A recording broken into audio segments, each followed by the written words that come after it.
자, 안녕하십니까. 이시면의 주식뉴스공장 10월 25일 목요일 모닝브리핑을 시작을 하도록 하겠습니다. 자, 오늘 첫 번째로 얘기를 드릴 부분은 D-12일 남았습니다. 12일, 2주 약간 안 남아있는 시간입니다. 다음 주 이제 11월 달에 진입이 되고 11월 첫째 주에 미국의 중간선거가 먼저 진행이 된다는 얘기를 첫 번째 좀 드려보도록 하겠고, 오늘 어제 마감 브리핑에서 연준 베이지복 관련된 얘기를 드렸어요. 두 가지가 기술주들, 특히 나스닥 쪽에 영향권을 좀 많이 주면서, 어제 우리 코스피 종목군들도 보면 종목군별로 차별화가 됐죠. 뭐 증권이나 금융주들은 반등 부분 나오고, 그 다음에 뭐 삼성바이오로직스는 마이너스권 나오고, 그 다음에 어제 해외 시장도 각 기업들의 실적, 그 다음에 전망에 따라서 등락폭의 진동 자체, 폭 자체가 각계 전투로 나온다는 얘기를 드렸습니다. 나스닥도 약간 이런 모습이 조금 더 강화됐습니다. 특히 우리나라 지수, 시총상위 종목분하고 연관성이 있는 필라델피아 반도체 지수가 6% 정도 급락이 나왔는데, 그 영향은 어제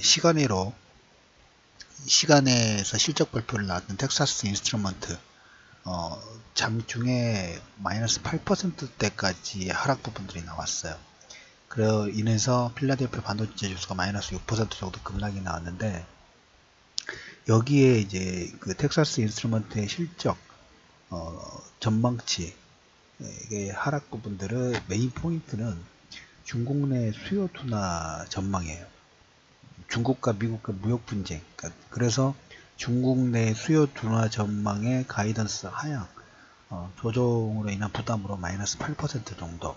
어떻게 보면 미국과 중국의 무역 분쟁, 관세 부과에 따라서 기대치 부분들이 낮아진다는 하나의 포인트 부분들이 나오고, 연준의 베이지북에서도 보면 일단 뭐 경기 자체는 완만한 경기 성장을 하고 있어서 양호하다. 단 이 완만한 경기 성장을 위해할 만한, 영향을 끼칠 만한 요건으로 관세로 인해서 기업들의 투입 비용 자체가 증가하고 있다.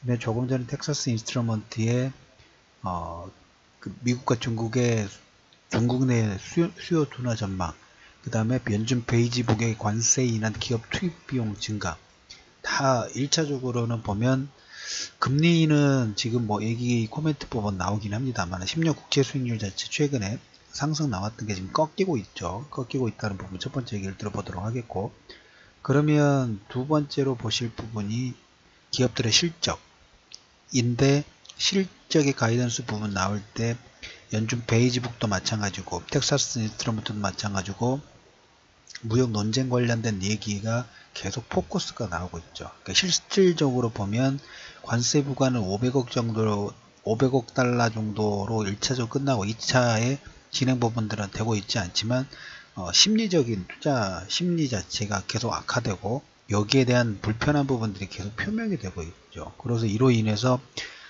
지금 실적에 일부 영향되는 모습의 향후 가이던스까지도 추가적으로 영향 줄 수 있지 않을까 하는 불안 심리가 어떤 투자 심리 부분들을 약화시키고 있고, 여기에 텍사스 인스트루먼트가 마이너스 8% 정도 급락이 나오면서 기술주들, 특히 기술주들은 중국과 연관성 자체가 상당히 큽니다. 캐터필러도 마찬가지고. 근데 보잉은 그래도 좀 선방을 좀 하는 것 같아요. 캐터필러도 급락 부분들이 나왔습니다만은 텍사스 인스트루먼트도 중국 내 비중 자체가 크다 보니까 이런 부담감이 주가를 하락시킨 하나의 요건 자체가 됐죠. 한편으로 주가가 이제 실적 향후 기대치 부분들이 전망치 자체가 낮아지면서 하락 부분이 나오는 부분은, 항상 보면 이 연준도 마찬가지고 정치한 분들은 이런 숫자에 민감하다고 말씀을 좀 드렸죠. 무역 분쟁으로 인해서 향후 기대치 부분들이 낮아지고 문제점 부분이 하나하나씩 생긴다 했을 때 여기에 대한 해결책 부분을 제시하려고 한 것은 시간을 두고, 1차적으로 보면 처음에 제시했던 D-12일이라는 이 명제가 어느 정도 불확실성이 해소돼야지 나머지 부분에 대한 방향도 결정이 되지 않을까 좀 싶습니다. 그러는 와중에 며칠 전에도 얘기를 드렸습니다만 미국의 중간선거, 특히 트럼프의 국정 지지율 자체가 역대 최대치에 가까워져 가고 있습니다. 44%대에서 47%대까지 상승 부분들을 하고 있다라는 말씀을 좀 드려보도록 하겠고, 이런 불안 심리 부분들의 자극 속에 사우디 문제는 사우디가 언론인 살해 인정 부분들을 하고 터키 협조 부분들 발표해서 일단 뭐 완벽하게 봉합된 건 아닌다면 조금 수습을 완화할 수 있는 꼬리 자르기의 형태 부분들을 만들어 가고 있다는 얘기하고, 두 번째 영국의 메이 총리가 불신이라면 가결되지 않을 것으로 전망되면서 브렉시트에 대한 전망치입니다. 일단 전망치 부분에서 소폭 완화되는 모습들이 좀 나오고 있습니다. 필라델피아 반도체 지수가 6% 급락이 나오면서 시장이 다우지수도 마찬가지로 나스닥 출렁거리는 부분이 나오면서 반사 효과가 두 가지가 나왔어요. 첫 번째, 미국의 국채 발행 부분들이 지금 이번 주 내에 계속되고 있어요. 어제 같은 경우에 380억 달러, 그 다음에 최근에 이제 380억 달러 2년물, 그 다음에 390억 달러 5년물, 그 다음에 25일날 또 310억 달러 7년물 입찰 예정 부분들이 있어요. 380억 달러 역시 국채 풍부한 수요 입찰 부분들이 진행되고 있고, 그 다음에 5년 만기 국채 응찰률도 2.3배로 수요 부분들이 점진적으로 증가하는 모습들이 나오고 있어요.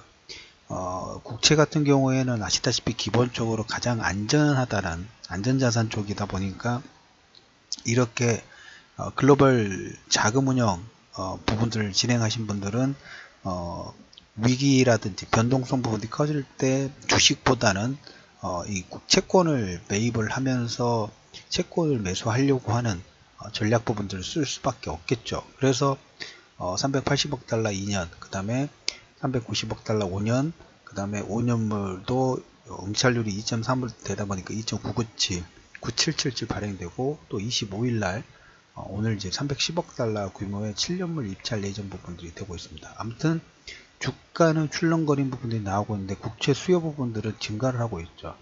하반기 미국 국채가 7,700억 달러 발행 예정이라고 말씀을 드렸어요. 지난해 대비 63% 증가. 뭔지는 모르지만 여기저기에서 저렇게 우리가 불과 한두 달 전에 미국 국채 수익률 자체가 3%를 급등을 하면서 속도 자체가 강화되면서 시장의 불안 심리 부분들을 자극을 좀 했죠. 이로 인해서 시장의 불안 심리 부분 자극을 했습니다만은 지금 돌이켜보면 그것은 미국의 국채 수요 부분, 국채 발행 부분들을 증가를 하다 보니까 향후에 물량 부담을 해서 국채 수익률 자체가 낮아질 수밖에 없죠. 그래서 금리가 상승하는 그런 효과 부분들이 나왔는데 그 과열 부분들이 지금 식혀져 가고 있다고 보시면 돼요.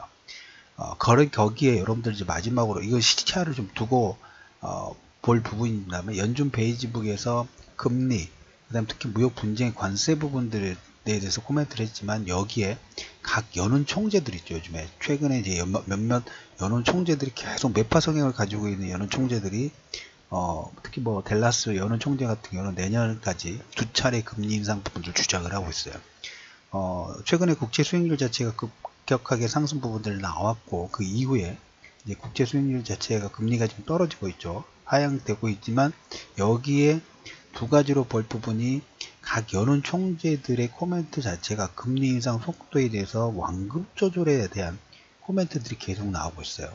오늘 어떻게 보면 필라델피아 반도체 지수의 하락, 그리고 나스닥이라든지 하락 부분들은 지금 시점은 그래도 큰 영향 부분들이 없지만 금리 상승의 불안 심리하고 그다음에 두 번째 무역 분쟁에 대한 불안 심리가 향후 기업들의 투자 비용이 증가가 되면서 투자 비용이 증가되면 실적에 마이너스는 요건 부분들을 만들 수 있다는 불안 심리가 자극이 되고 있는데 그 물밑 작업에서 뭘 완벽하게 다 해결된 건 아닙니다만은 불확실성 부분 계속 남아있는 상태이긴 합니다만은 금리의 속도 부분들의 조절 가능성 부분들이 계속 시장에서 언급이 좀 되고 있고, 그 다음에 이제 무역 분쟁 관련된 부분들은 이건 어차피 뭐 어떤 큰 결과가 나오든 안 나오든 간에 미국과 중국이 장기 포석 부분들을 가지고 지금 11월 달 정상회담까지 일단 끌고 가고 아직 협상 테이블에서 서로 폐 부분들이 노출이 안 돼 있죠. 노출이 안 돼 있다 보니까 시장은 계속 어떻게 되나 A라는 생각 부분들을 해보기도 하고 B라는 생각 부분들을 해보면서 계속 뭔가 출렁거린 부분들이 나오고 있다는 그런 측면 부분을 보시면 될 것 같습니다.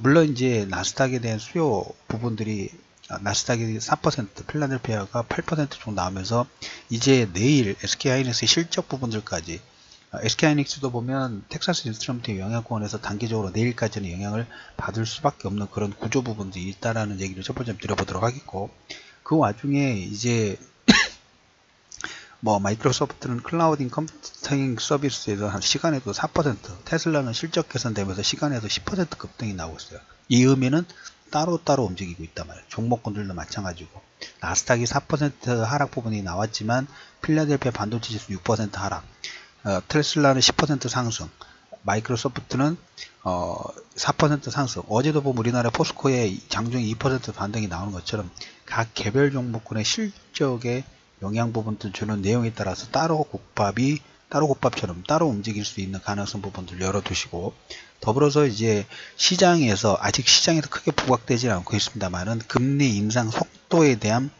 브레이크, 어떻게 보면 브레이크가 한 번에 걸리지는 않을 거예요. 근데 시장에서 우려하는 것처럼 급격한 금리 상승에 대한 조절, 이 완만한 상승에 대한 그 브레이크 부분들이 계속 걸리고 있는 부분이 위험자산 우리나라의 쪽에 대한 긍정적인 포인트 부분을 1차적으로 만들어줄 가능성 자체가 있다라는 거. 이건 시간을 두고 반영이 되는 거니까 너무 급하게 보시는 것보다는 매파적인 성향의 연준 인사들이 계속적으로 의견 부분들을 조금씩 바꾸면서 금리 인상 속도 부분들을 코멘트를 하고 있다는 걸 긍정적으로 보실 필요가 있다라는 얘기를 드려보면서 D-12일 여기에 380억 달러, 310억 달러, 그 다음에 오늘 380억 달러 2년, 390억 달러 5년 만기, 그 다음에 310억 달러 7년물 입찰에 따라서 이런 불안 심리 부분들이 미국 국채의